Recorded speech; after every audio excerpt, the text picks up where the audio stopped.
Hello, I'm Ryan Cook, and this is Civic Tech Chat, a podcast about the civic technology movement. We seek to harness the power technology has to improve the delivery of public services to people everywhere. Welcome back to another episode of Civic Tech Chat.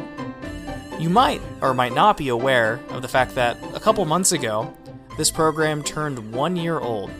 So as a result, we've been in a little bit of a reflective mood. And to that end, we thought it might be interesting to have something akin to a retro discussion. So for this episode, we'll be joined by Leah Bannon, a product manager with United States Digital Service, and Veronica Young, program manager with Code for America. Each of them will bring you a unique perspective to a conversation about things that went well, things that didn't go well, and a whole bunch of lessons learned along the way over the past year. So with all that said, let's go ahead and hop into this discussion. Veronica, Leah, thank you both for coming on Civic Tech Chat today.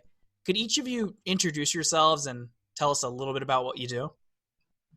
Sure. Hi. My name is Veronica Young, and I'm one of the program managers here on the network team at Code for America. My background is in political and community organizing, and I've been really excited for the last year and a half to bring some of those skills and background to the Brigade Network at Code for America. And I'm Leah Bannon. I'm a product manager at the United States Digital Service. I'm currently based at the VA. And before that, I was at 18F for 4 years. I worked primarily on the Federal Election Commission and FOIA projects. And before that, I was a Code for DC brigade captain. So I know Veronica a little bit from some of that overlap. Awesome. Thank you both for sharing that. I think based on your backgrounds, we're going to have like a really interesting conversation here. And to hop us right into that, I'd like to start us off with a kind of intro reflection questions, perhaps to warm us up. To ask each of you what a priority you successfully gave intention to was, and what's one that you neglected over the past year. And Veronica, would you like to start us off with this one? Sure. So something that I gave a lot of priority to is really trying to use my role to be able to be a platform for the work that other people are doing. And so something that I really tried to work on in this last year was making sure to source a lot of folks' interests and what they were looking to do, and then hoping to apply that to the actual work that we did or the events that we had. So an example for this would be we held our second Brigade Congress last year in Charlotte, North Carolina, and we had an advisory committee for the content for that Congress. And so being able to lift up what the committee's interests were, who were getting information and ideas from other people. So it's kind of a step-by-step lifting up process to ensure that, or hope to ensure that folks' voices are being listened to, and that the content that was provided was something that was helpful and useful for everybody that was attending. So that's something that I really enjoyed doing. In terms of neglection, I'd say that last year was a little bit of a difficult year because it felt like we were always trying to catch up to whatever the event was or whatever the moment was. And I think something we've been able to do a little bit better this year, starting at the end of last year, is do some real intentional forward planning. And that's something that we're going to continue to do at the network. But last year there was a lot of playing catch up. And this year we're trying to do some really hard intentional planning for the year and then the years to come. That's so interesting. For me, my answers are pretty similar. I think for the priority I gave a lot of attention to, I had a pretty serious surgery last summer, and that really forced me to kind of stop in my tracks and a lot of things that I was pushing way too hard on, and kind of reflect on some of that thing and like push myself to better understand what I was good at and where I could provide the most benefit. And also kind of a couple of years after leaving DC, when I was in DC at the time, I had done a lot of work with the Code for DC Brigade and also some community organizing to improve the face of civic tech, or just tech in DC, around Tech Lady Hackathon, which we changed to Tech Rebalance, but training days and doing a lot of encouraging work to get more folks into the community. But that kind of put me in a point where I was well known for a lot of things in that area and didn't know how to handle all the onslaught of requests for support or advice, or showing up to things, and getting kind of burned out. And when I had my surgery and stuff, that really like pushed me again to kind of reassess and figure out what I was missing from kind of stepping outside of that community organizing work, and what I really needed to spend more time focusing on versus what felt more like urgent or pressing at the moment. And so I did a lot of work to like build up platforms or connections and stuff to put more people in contact with each other, so that I was less of the bottleneck. And trying to get back to what I'm good at, which is really remembering who's good at what and who's interested in what, and promoting more people into more roles so that they could kind of build out more communities in that way. And the thing I neglected, I mean, it's kind of the same thing in a way, because I was really kind of neglecting my own like need for that community, and need for being a part of that civic tech space. And I'd kind of retreated a bit, I felt like. And so like kind of reassessing what about it empowered me and pushed me and made me happier and filled me up more versus what just totally drained me. And I'm still figuring that out, definitely. And still traveling too much and neglecting some personal care probably, but otherwise happier generally. Yeah, this sort of thing is definitely a process, right? There's always that, I think, that thing that ends up being neglected that we learn from. And with that bit of reflection kind of done, and we kind of have that kind of basis to move on with, I'd like to get us into, I guess, like the main idea of this episode, which is to kind of talk through some items that each of you have thought of are like things that either went well in Civic Tech for the past year or didn't go well. And one thing that's going to be really fun for me with this, and I'm excited, is that I have no idea what any of these items are. So I get to go along this ride with the listener. I guess, like, let's go ahead and start that off. And the idea of this, of course, it's kind of like a top two for each of you. And I guess I'll be looking for a volunteer here who would like to get us started with the first item.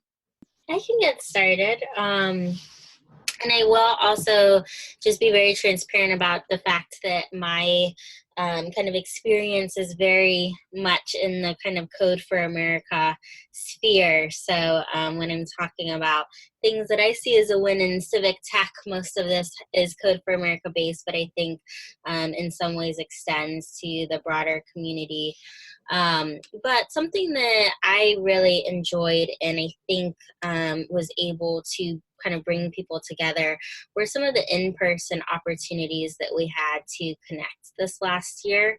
As I was mentioning earlier, a lot of times folks are very much kind of in silos where they are geographically, and it's difficult to necessarily have that connection. And so a couple of events that I was able to attend were the Code for America Summit and Brigade Congress, which are both events put on by Code for America.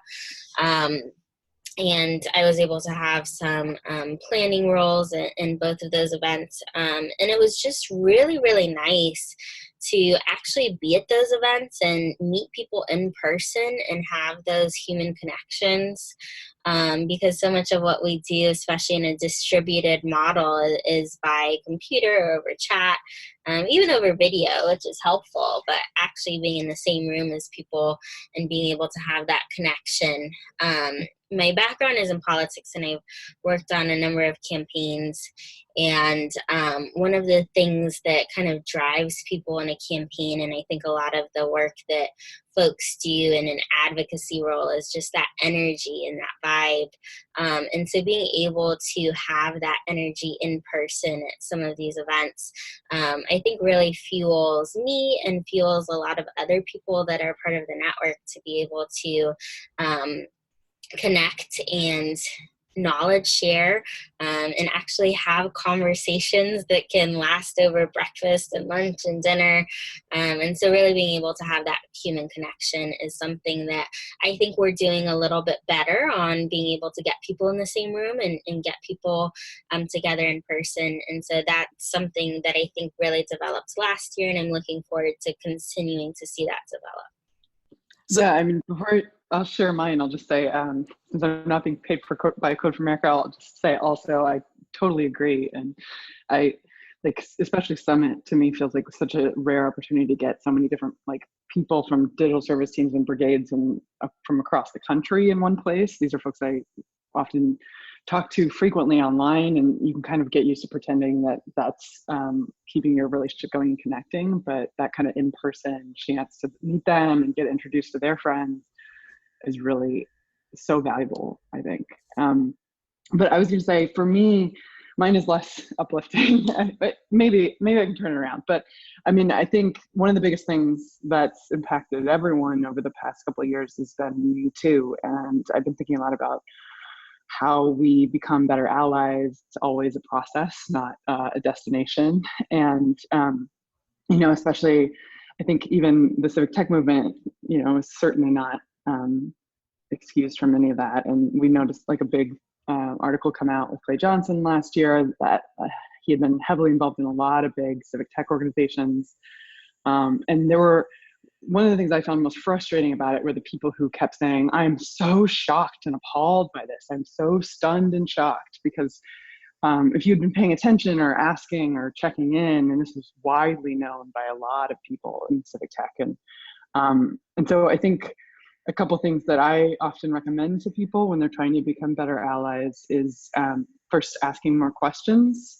If someone seems like they might be a jerk to some people, that's usually a sign that they're even worse when you're not looking, especially if you're in a position of power in some capacity. And I find that these folks are often treating more marginalized or less powerful people worse. And so that should always be your trigger to check and ask more.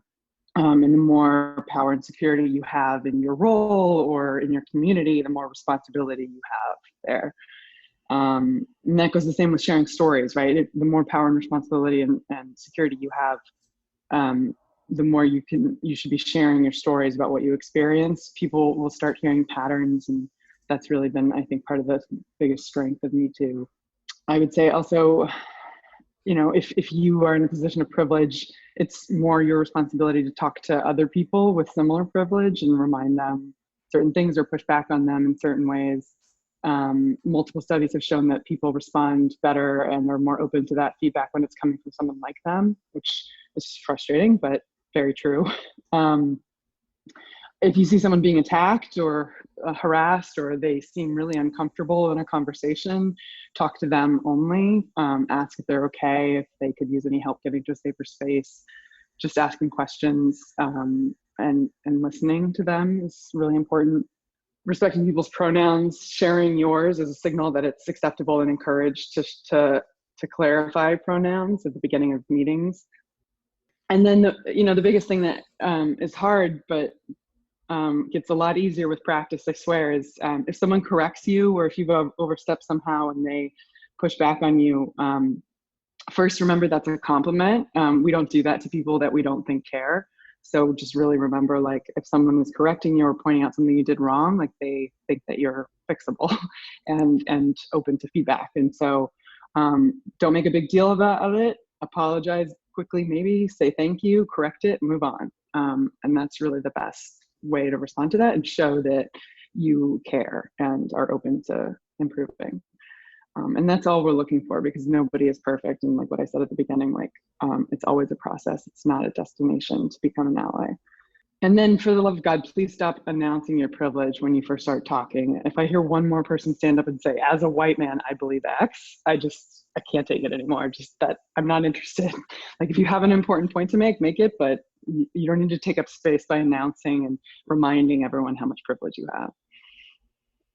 I'm glad that you highlighted the Me Too movement in civic tech this year. And it's just so important for us to weave this into all of the work that we do.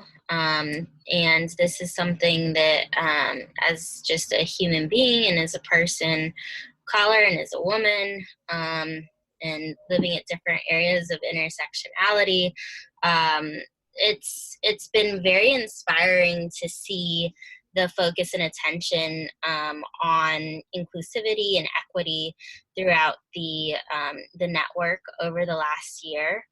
And I think at the beginning of the day, the most important thing is starting the conversation, right? Which I think was a lot of what your point was, Leah, that we have to start the conversation, and we can't get kind of tiptoey about it or get kind of in our own heads about what that conversation should look like or what that means. The fact that we're starting it is the most important step, and then continuing it. So I think that we have made a point to try to highlight this work in our in-person events. So at Summit last year at Brigade Day, we had a whole training day that was based on inclusivity and equity, and we have intentionally chosen speakers at our in-person events. We have a DEI consultant here at Code for America. We are in the middle of doing a brigade census to see where our network is and be able to make sure that we can accurately set goals, because you can't set a goal if you don't know where you're starting from. So I think this is something that kind of goes into the personal and the professional area, and it's kind of a gray line, and I think that's just the reality of what it is. But it's important for us to recognize this on a personal and professional level, given that it impacts every one of us so heavily. So yeah, thank you for lifting that up. One thing that comes to mind hearing you both talk is that I imagine like folks, like even in these conversations, you both kind of come at it from different organizations at different places, right?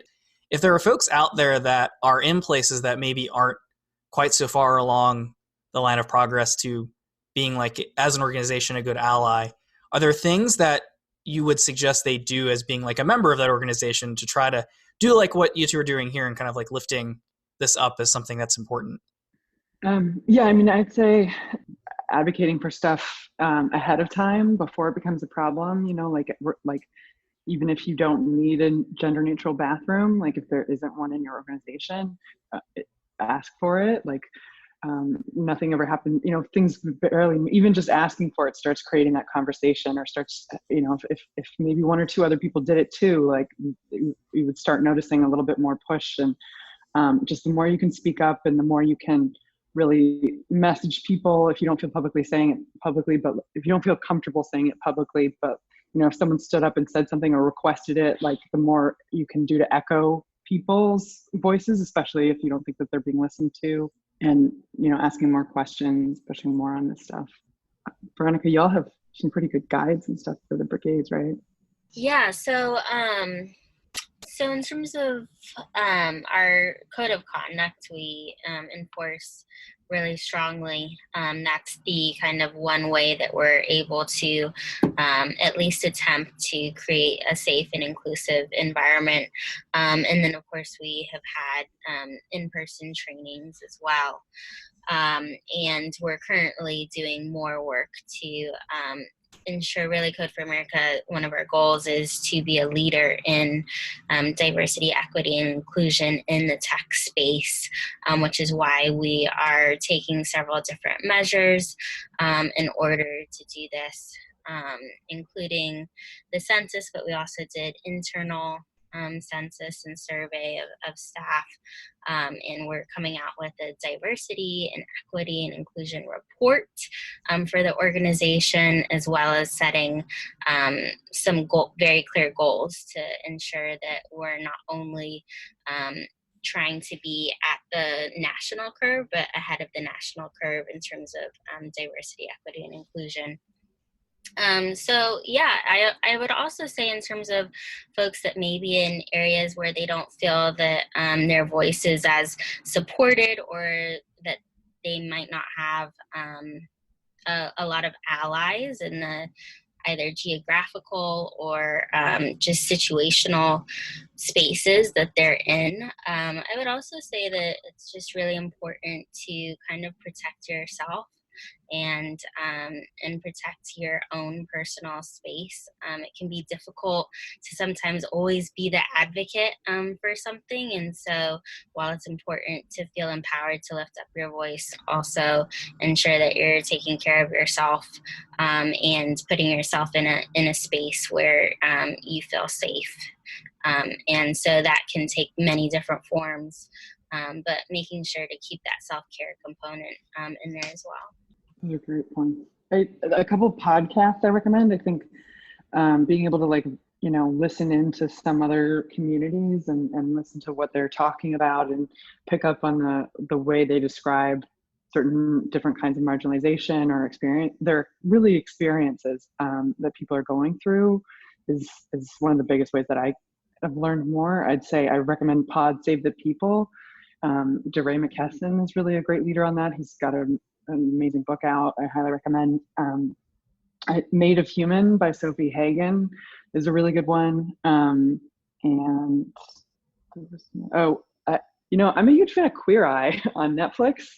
It used to be Queer Eye for the Straight Guy, and now it's changed. And they also kind of address it in a fun way a lot of the common misconceptions and terminology and thoughts on not just queer stuff, but also gender. I mean, there's obviously a lot of overlap, but there's great stuff there. Thank you both for being willing to share advice on that topic. I think folks out there will get a lot of value out of hearing that, and hopefully they'll learn something and maybe something that they can use to take action. Next, I guess it's time to ask for a volunteer again, see if we can get a new item to start talking about. Well, Veronica keeps going first and volunteering. I appreciate it, but I'll take it this time. My second big thing is about really leaning into end-to-end design processes more. We say civic tech a lot as a way to describe our community, but I think you're not a digital service team if you don't have service designers and user experience designers working on understanding not just does the form make sense when someone fills it out, but what's the process someone goes through from starting embarking on a journey to try to get a benefit or interact with the government when they're required to the end when they're considered, when they've considered they've got the benefit, and keep pushing out on the ends of those of that kind of journey to understand more about what we're doing and where certain steps could be skipped or made a lot simpler for people. I think a lot of what's really pushing this movement forward is the way that we're empowering the people affected by the work that we do or affected by interactions with government speak about their experiences and really be heard and listened to and have their experiences inform what we do and how we change it. And I think that is going to have an increasing effect. And I've been really excited to see how it works, especially at the state and local level. I think at the VA, I've really watched and really been changed by watching how many billions and billions of dollars we put into building or failing to build tech to and forms that we then, spend billions of dollars adjudicating and going through and processing. And, that ends up putting a lot of government employees in an adversarial relationship with the people who are applying for benefits instead of helping them get what they need, which from my experience is what most people would rather be doing if they went into government. And so I'm excited to see how that keeps pushing and, how the movement starts pushing for, baseline needs for people and giving people the basic human rights like healthcare and food access and improving reentry processes from the criminal justice system so that we can really start focusing on people's needs and not, efficiency or making a prettier form. Yeah, I love that.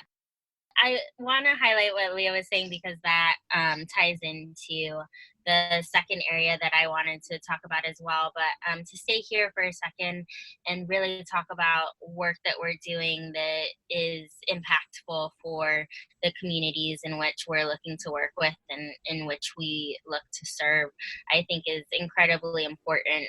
And being able to actually work on projects at Code for America, one of the things that we talk about a lot, specifically in the work that we're doing in the community fellowship, is in work that affects vulnerable populations, because I think that's really the direction that civic tech is going in. And so not just, as Leah said, making something prettier and not just the usability of it from an ease standpoint, but also from an impact standpoint is something that we're really focusing on. And one of the reasons why I feel very proud to be a part of the network and the work that we're doing in civic tech. For the second area that I had wanted to highlight for things that have gone well, that kind of goes into coordination with that. So a lot of brigades have done a lot of work in working with partner organizations in their communities, and working with organizations that might specialize in an area that the brigade would like to work in, but may not necessarily have experience in themselves. So a couple of partnerships that fall into this category are in Asheville. They did a lot of work with Beloved Asheville, which is an organization that works with the homeless in the community in Asheville. In Nashville, they worked on a really interesting project with the Legal City Hackers in order to help families appoint a power of attorney in the case of deportation for parents.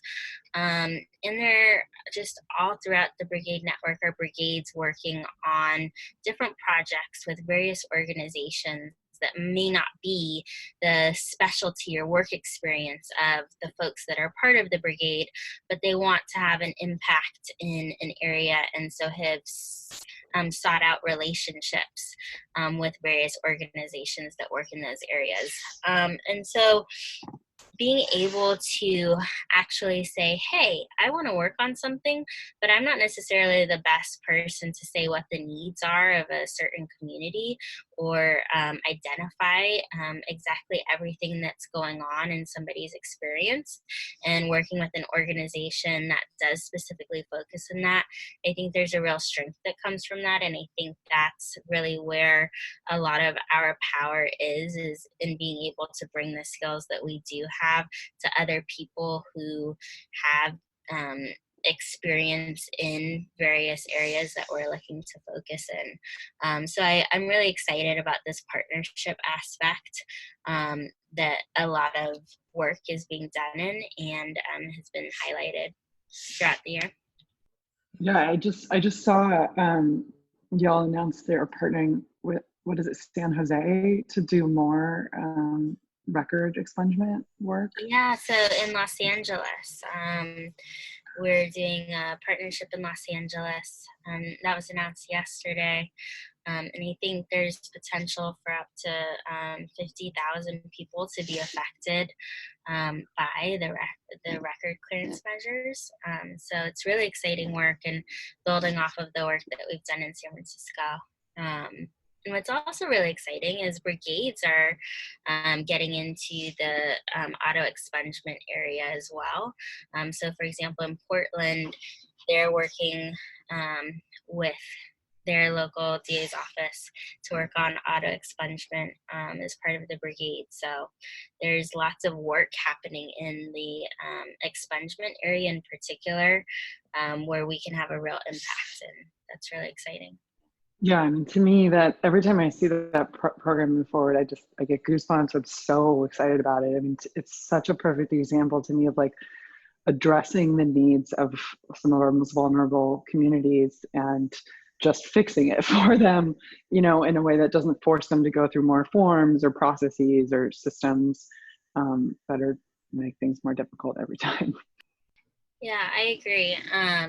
But I think that also highlights the need for people on the inside like you, Leah, and your colleagues who are able to push this forward from the inside as well. Because outside organization can only do so much. So definitely making an impact in this one specific area, but being able to have talent within government agencies at all levels is really where we'll, I think, have the most lasting change. That's a good point. And I should also just mention we're hiring at USDS, usds.gov/apply. They just changed it, I think. But they just launched a new website, and so they've got a lot more about what we're working on. And I mean, it's certainly one of the hardest times to be working in the federal government right now, but also there's so few people that if you are tough enough, you can have more of an impact now. So my DMs are open on Twitter. Let me know. We need more people. Oh, and I'll make sure that the link that you mentioned there's in the episode description as well. A thread I think I was hearing from like both of what you were saying that kind of connects together is Leah, I think I heard from you this idea of like trying to move past like things that are maybe like actions that are like a paper over of something that's bad, like a prettier form, for instance. And Veronica, I think I heard from you like something maybe connects with that, this idea of like trying to partner like the right expertise to the right thing. Am I hearing that correct? Like, is there a connection there? Like, what do you folks see as like being the like critical thing to getting past the like prettier form, as it's been put a couple of times, to something that's more of like a concrete type of solution for folks? Yeah, I mean, I think a lot of it is about really leaning into that user experience and gaining strength from even if it's not your job to be interviewing users, sitting in on user experience testing sessions. I draw a lot of strength in fighting for veterans by listening in on the hearings that they go through, or sitting and watching them go through forms and their reactions to how this is more respectful or important. And I think that continues to help push me towards fighting for what is really the problem. Like every time it's very tempting in our community and in tech in general to jump to solutions before really diagnosing what the problem is and what the people really need help with or are really struggling with. And it makes it a little bit harder. They're definitely difficult. You need some time afterwards, sometimes after listening to these interview sessions, but focusing more and more on what they need and setting metrics around getting people something they really need, as opposed to efficiency or making it a better app so they can do it themselves. Like there's a lot of bad development or new applications that could be built if you're only focusing on improving efficiency. Whereas if you keep remembering who's using your service and what they really need, you can set better metrics and goals for your team based on really helping them. I agree with that so much. I think one of the things that I think about too is just realizing that we don't always have all of the answers. I think especially being empowered to be in a technology role. I'm not a technologist myself, but even thinking about like some of the basic ways that I might be more technologically advanced than somebody else, sometimes I think that we believe that since we have these technological skills, therefore we can come in and just provide a quick answer to what somebody else is experiencing, and really kind of sitting back and being able to humble ourselves and say, hey, actually I might have some skills that are useful here, but that doesn't necessarily mean that I have the full answer. And so being able to take a back seat to somebody else that has a lot more experience in these areas that we're working in, and being able to help where needed, and also take a step back where it's not our place to necessarily step up is really important. I think something I'm really noticing in civic tech especially across the digital service teams across the country, is after the first few years of developing one of these teams, there's usually some early quick wins or big problematic fires that you have a lot of support from leadership to resolve. But after a few years, we make it look easy, right? Like good design makes it look easy. And, and we know in truth it's the opposite, but that's often difficult for leadership to keep in mind when this team seems to keep doing good work and delivering. And so I see a lot of leadership kind of trying to like spread the team out across a ton more projects without really enabling and supporting them to grow, and giving them the support and protection they need to keep pushing and asking the tough questions. Because so much of the really big wins in government come from having the support and power to go across several different teams or agencies within an organization and track down the real user experience from end to end. And oftentimes that means asking some of the tougher questions or getting people to trust you, and tell you more about what the process is like and what's wrong. And you need a lot more leadership support and protection to be able to keep doing that and keep pushing on that. And so, I don't know, it's tough. Yeah, I second that as well. Just in terms of the fact that leadership is so important, and I think that extends to lots of different avenues and areas. But being able to have somebody at what would be considered the top of any kind of organizational structure that you're in, to be able to go to bat for the things that you really need to do in order to make your job successful for the people that we're looking to serve is something that's critical. And a lot of people don't have support in the roles that they're in, whether that's in their day job or whether that's in the outside work that they're doing, in all different facets. So I think that kind of comes back to the conversation we were having earlier in terms of speaking up. And so I think it's important for leadership in every aspect to be able to speak up as well on behalf of the folks that are working every day to make things better. Yeah, I think that's a really great point, is continuing to remember how much harder it is when you don't have a great manager, you don't have a great support. I think learning more about service design and user experience has really helped me start seeing more of these things as, when a team's not succeeding or something, it's more about, I'm more inclined to start asking, what are the structures in place that are supporting or preventing them from succeeding, and what kind of leadership do they have, and how much are they allowed to voice and talk about problems or things that aren't working. And the more we can provide that support for projects that we work on, but also continue to work towards improving the job experience of civil servants, is a crucial component of the work we're doing if we want to make lasting change. So now that we've talked about some items that either went well or didn't go well over the past year, I'd like to shift us a little bit into talking about the current year. And to kind of support that, I came up with like a couple of questions that maybe we could explore a little bit. And one of those is, sometimes folks will say that this is the year of the something. If you were to posit something like that for Civic Tech in 2019, what would that be? And Leah, would you like to kick us off with that?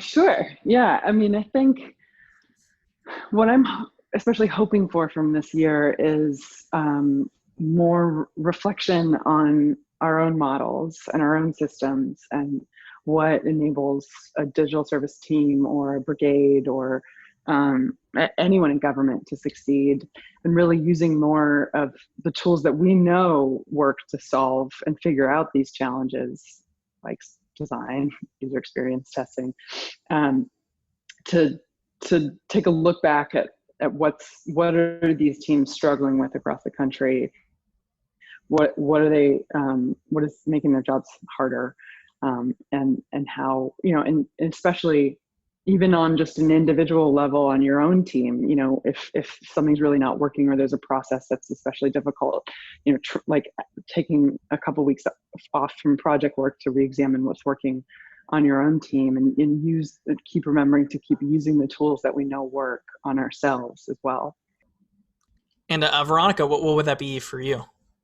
I said that I'd love for this to be the year of empowerment. So something that I hope to do in my role is help empower other people to do the great work that they're doing.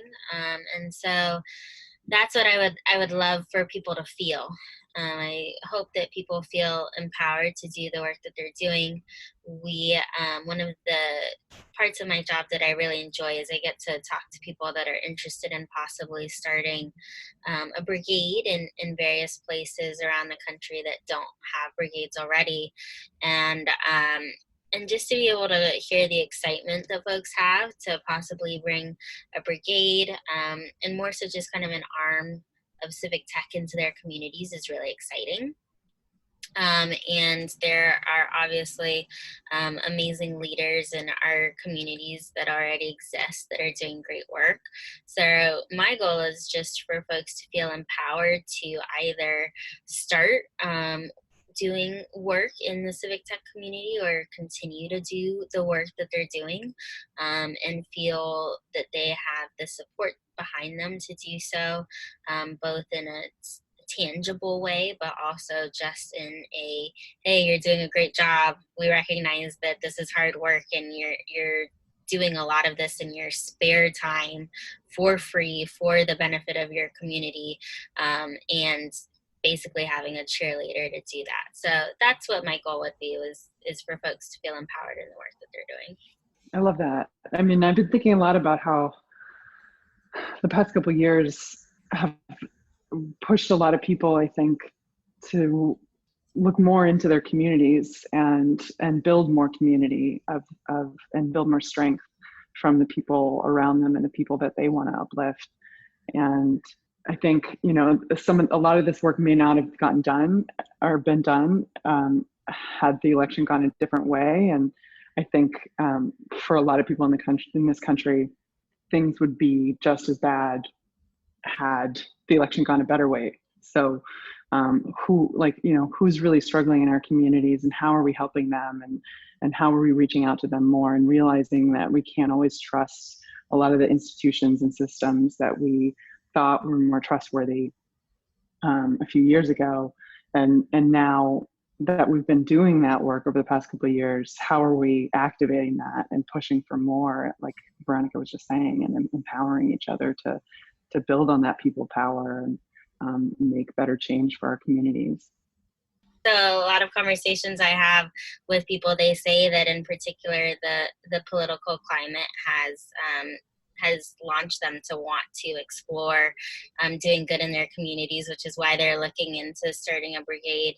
And so I think that, at the end of the day, a lot of excitement in communities is based off of the political climate, and I think it goes both ways. Like the Tea Party got its foundation and rev up from President Obama being in office, and now we have a very strong progressive movement that has swung the other way, given the national politics that we're experiencing. But I will say that at least in the civic tech community, I've in my role been able to see a lot of folks doing a lot of great things in their community based off of their feeling of wanting to do good in their communities, which I think is great. So I definitely feel that the empowerment piece is there on a certain level, and then being able to hone that and lift that up is something that I'm really excited to be a part of. Before we draw our conversation to a close here, is there anything you'd like to pull out from our conversation or pull in separately that you'd like to have the listener be thinking about as they stop listening to this program? I guess the one thing that I'd say is that the thing that I'm just most excited about and hopefully everybody takes just a minute to think about the people that we get to work with in this space. I mean, the work wouldn't be what it is without the relationships that we get to form and the people that we get to work with, even being on this, podcast with both of you. It's just really cool to be able to interact with other folks that are working so hard in order to make our communities and our country a better place. And that's a really special identity to have, because a lot of people don't have that. They don't have that sense of community or an outlet for the for what they'd like to see in their communities. So I think that the people aspect is really cool, and I hope that everybody that's listening to this, you probably are somehow in civic tech if you're listening to this, and just kind of give yourself a pat on the back and appreciate the other people that are around you, because it's really special to have a community. That's wonderful. I think that reminded me that I was thinking a lot about how, as any great movement, we often disagree, or we think that folks should be doing something differently, or we think that there might be a better way. And I think starting with questions, and because, as Veronica said, it's such a good point. Like, the people who are working in this are amazing and amongst the best people, smartest, biggest hearts. Like, I feel very lucky that I'm alive in the face of this, while this movement is growing and alive. And I think starting with questions when you disagree with something an organization is doing, or and really remembering that not everyone in the organization may agree, and definitely not everyone's responsible for a certain initiative or a certain approach or a certain plan. And without knowing the structures that they're facing, or the challenges that they're facing, it's really hard to judge from the outside what they're up against. And so reaching out and asking questions, and always nudging, always pushing is good, but or should I say, and remembering to be empathetic to folks who are working on things in different structures or different power structures, and supporting them. And you may even be giving them and empowering them by asking certain questions or pushing on different things. But if you do it in a way that you're attacking them or really negative, that just makes things more difficult for everyone. So I'm always trying to find the balance and figure out how to push more in certain ways while maintaining empathy and relationships and support for everyone involved. Leah, Veronica, I want to thank both of you again for taking the time to come on and have this conversation. I think it's really important to now and again take the time to reflect what we observed, what we see, what's going on in the space around us. And I think you've given folks a lot of value in what you've said today, and something that's probably also very relatable for folks out there. So again, thank you both for taking the time. Thanks so much, Ryan. You can follow us on Twitter using the handle @CivicTechChat, visit us on the web at civictech.chat, or subscribe to us for content updates wherever it is you download your podcasts.